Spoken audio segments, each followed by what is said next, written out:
पहले चरण का मतदान शुरू हो गया है और उसके साथ साथ हमारे साथ हैं बात करने के लिए दिलीप घोष। न सिर्फ पश्चिम बंगाल बीजेपी के अध्यक्ष हैं बल्कि ये भी कहें सांसद हैं। आज किस तरह की तैयारी और क्या है आपका कॉन्फिडेंस? देखिए, चुनाव लड़ने के लिए हम लोग तैयारी बहुत पहले से कर रहे हैं। लोकसभा में भी एक हुआ था, उसमें हम लोग आगे थे, जीते थे। फर्स्ट फेज में जहाँ जहाँ चुनाव है मैक्सिमम सीट में हमारा बढ़त है और लगभग सारे सीटें हम यहाँ जीतेंगे फर्स्ट और सेकंड फेज में। तो तैयारी पूरी है, लेकिन जिस प्रकार उम्मीद प्रशासन से थी कि निष्पक्ष होकर के चुनाव में सहयोग मिलेगा, वो नहीं हो पाया है। कल रात तो हिंसा हुई कि जगह जगह पर, और इसीलिए थोड़ा सा टेंशन लोगों में है। लेकिन मुझे जो लग रहा है, लोगों ने जो मन बनाया है परिवर्तन के लिए, लोग रास्ते में उतर करके इस प्रकार जो झमेला होगा उसका मुकाबला करेंगे और अपना चुनाव में वोट डालेंगे। भारी संख्या में चुनाव में पोलिंग भी होगी और हमारे लिए बहुत पॉजिटिव है इस तरह। ये सवाल प्रशासन पर है, स्थानीय प्रशासन पर या चुनाव आयोग पर?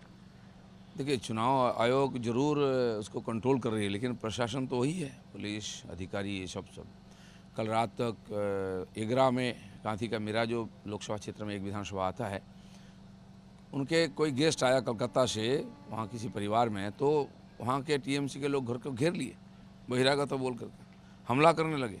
और बार बार फ़ोन उठाने के बाद भी, फ़ोन करने के बाद भी जो प्रशासनिक अधिकारी जिनकी जिम्मेदारी है, कोई फ़ोन में रिसीव नहीं करता है। तो इस प्रकार घटना जगह जगह हो रहा है और टीएमसी जान गई कि बिना मारपीट किए, बिना हिंसा किए, बिना डराए इसको वोट नहीं मिलेगा, ना प्रभावित कर पाएंगे। इसलिए कल से ही लगातार शुरू कर दिए हैं डराने का और मारपीट करने का। तो उसका अगर डट के मुकाबला ना किया जाए तो फ्री फेयर इलेक्शन संभव नहीं होगा। तो क्या ये आप कह रहे हैं कि अगर डट के मुकाबला कैसे होगा, हिंसा से या किस तरीके से? प्रशासन को करना चाहिए अपने ढंग से, इतना सेंट्रल फोर्स आया उसका उपयोग होना चाहिए। और अगर इस प्रकार घटना घटे तो अपने कार्यकर्ता भी सामने आएंगे, आमने सामने होगा, संघर्ष का वातावरण बनेगा। इतना परिश्रम करके हम लोगों ने चुनाव की तैयारी की है और कोई लूट के ले जाएगा जैसा कि यहाँ की परंपरा है, वो कतई नहीं होने देंगे हम। इस समय सबसे बड़ी चुनौती अगले चरणों में आज के क्या होगी?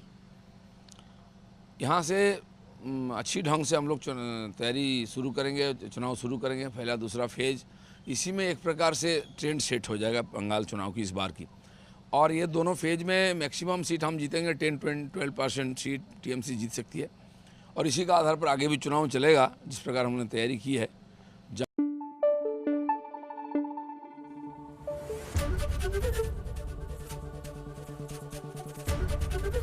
एबीपी न्यूज आपको रखे आगे।